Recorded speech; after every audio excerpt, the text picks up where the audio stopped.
So we already knew going into episode 10 that according to Kanan, he thought he got the job done with Detective Howard. He told Raquel that he gave him 2 shots, but he wasn't exactly sure himself. But it was finally cleared up. Detective Howard is alive, and with all the Power season finales, they left us with a few cliffhangers. Will Detective Howard tell Burke that it was Kanan, or will he say it was Unique? There was also Marvin getting arrested and Lou wanting out of the game. Now with Unique and Raquel, she told him that when she comes for him, he'll never see it coming, and he only saw what was about to come the minute he saw his jacket in the wardrobe. Symphony came to Raquel's rescue and took Kanan out of the city as well. But we're going to talk all things episode 10 in this review and recap, and I will be bringing my BMF review and recap later on today as well. So if you are new to the channel and you haven't done so already, then remember to smash the subscribe button if you want to see everything Power Universe and BMF related. But this episode kicked off exactly where they left off with the last episode, where Kanan shot Detective Howard, and just before he could pull the trigger again, we hear the same homeless guy that Detective Howard pulled up when he got the information on Lil Rob. He was lurking around the corner, and Kanan got bugged out after the car alarm went off. He tripped and fell, and cut himself quite bad, with the drug addict watching on. Now he was scooped up later on in the episode and questioned, but he was so high, even the police didn't believe what he had to say. But he did mention that it was a young kid with a jacket, with all the words and shit on the back. We saw Kanan throwing the gun into Paisley Park's pond, and there were a few little dots that they connected in this episode to earlier on in this season. And correct me if I'm wrong, but is this the same park that Kanan was brought to in 1985 in the very first few scenes that we saw in episode 1? And it is funny how life comes at you real fast, and how he shot Detective Howard in the same spot. And we're going to come to a few other connections to past episodes as we run through this video. But this is where we see Scrappy picking up Kanan. He was sent by Raq because she had another job for Marvin, and Scrappy actually does look very scary with his eye patch. He's someone that will definitely be a force to be reckoned with come season 2. But he tells Kanan that he doesn't even want to know who he shot, because that was Kanan's work, not his. And Scrappy's job was to take Kanan to Raquel to go see his grandma.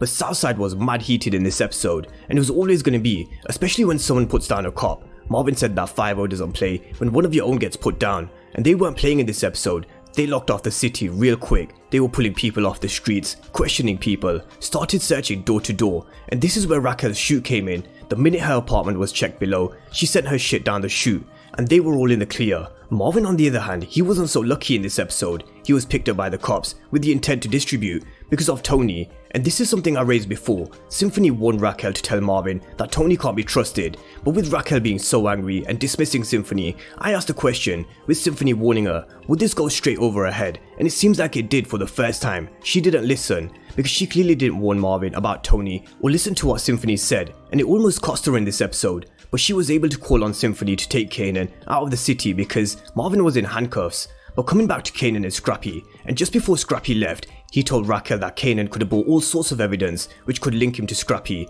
and she needs him to be spick and span. And this does make me think whether Unique and his crew might actually think he is dead. So as I said before, Scrappy is going to be a force to be reckoned with in season 2, because as Kanan said, he's one of the realest he knows, and Scrappy returned the favor. He told him that it doesn't matter who his mom's is, he's a straight soldier, on his own. And this is definitely going to be the start of their relationship and bond that I mentioned that we're going to see going into season 2. We'll see Scrappy mentoring Kanan and how to stick and move, how to think on your feet. If plan A doesn't work, then you've got to have a plan B, just like how Scrappy did in this episode. So Scrappy and Kanan's relationship is really one to look out for in season 2.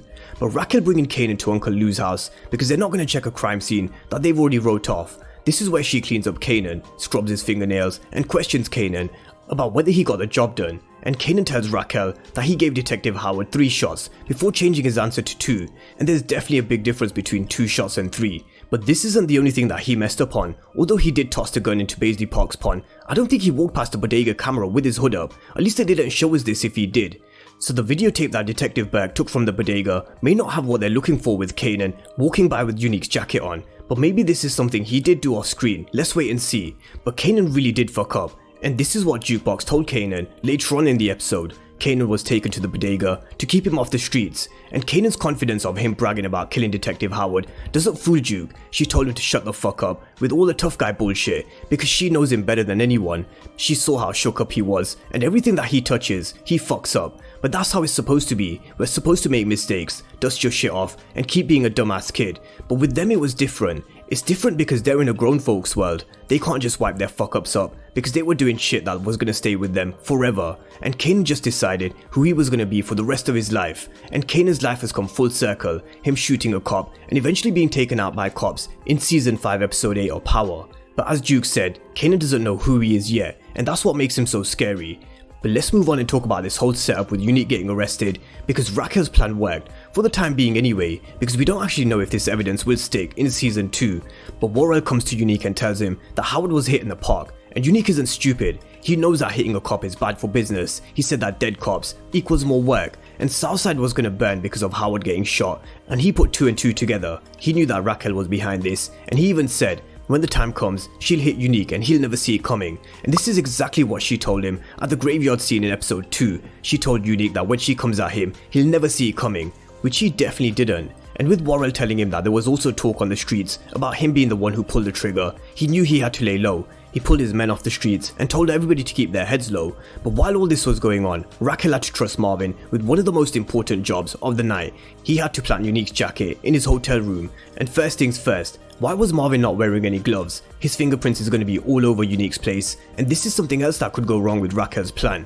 But he does plant Unique's jacket, and just in time, because Unique strolls through with Jerome and Nessa, and while he's packing his shit up, this is when he realizes that Raquel has set him up with the jacket, something he noticed that was missing at the beginning of episode 9. He looked in his car, and he actually noticed that his jacket was missing. So when he found his jacket in this episode in his wardrobe, he knew exactly what was going on, and what was about to go down. And there goes Unique, so he's been arrested. But I don't know if this is going to stick, because there are a few issues with Raquel's plan, and one of the biggest issues with Raquel's plan is Detective Howard waking up right at the end of the episode. So the question that we've been asking all week about whether Detective Howard is going to survive has finally been answered. But what is the first name that's going to come out of his mouth after Detective Burke asked him who shot him? And for me, he has to say Unique. He saw Kanan with Unique's jacket on, so he'll know that Raquel sent Kanan, and they were planning on framing Unique. If he doesn't snitch on Kanan, then this is how he gets his bone marrow transplant, and this is going to be a real problem for Raquel, not just because of the bone marrow transplant. How is Raquel going to explain to Kanan if he does find out that she put him up to shooting his own father? Because as the older Kanan's narration told us, the only thing you can trust is that you can't trust, and not even your own mom's. And I do think all the lies and deceit will catch up to Raquel and Kanan's relationship sooner or later, and their relationship will really take a turn in a later season. But elsewhere in the episode, we saw Detective Burke questioning Jukebox because she warned her before that something bad was about to happen, but Duke's tough. She can stand her ground, and she can deal with Detective Burke, and she sticks with her original story about Unique attacking the cops because of his re-up that was taken. But we also see Duke finally reading the note left for her by Nicole, which she opened at the end of the episode. But one of the main talking points with regards to the future of the Thomas family's business and relationship is the conversation that went down between Lulu and Raquel. Once Lulu found out that Detective Howard was the one who got shot, he needed to get out of the hospital and speak to Raquel. He told Raquel that she's lost her mind, especially when she told him that it was Kanan who was the one who pulled the trigger. And Lou was really lost for words. He didn't even know what to say to Raquel in this moment. But this is why Lou is the voice of reason in the Thomas family. He tells Raquel what she doesn't want to hear, and Lou is really baffled with what Raquel has done, to the point where she tells her that he's through with this shit. He wants out, and he's done. He was actually done a long time ago when he killed D-Wiz. We saw how that affected Lou and how that changed him, and we all knew that this was coming with how he wants out of the game. But Raquel won't let him go that easily. Once you're in, there is no leaving. You only end up dead or in jail, just like Jessica said. But Raquel made it clear to Lou that his shit is also her shit. The same thing that she said to him in episode 6 when she told him that your money is my money. So there are some real cracks that are starting to appear in the Thomas family, and this won't be the last of them, because I'm sure Kanan will slowly start to learn some more truths about his mom's next season.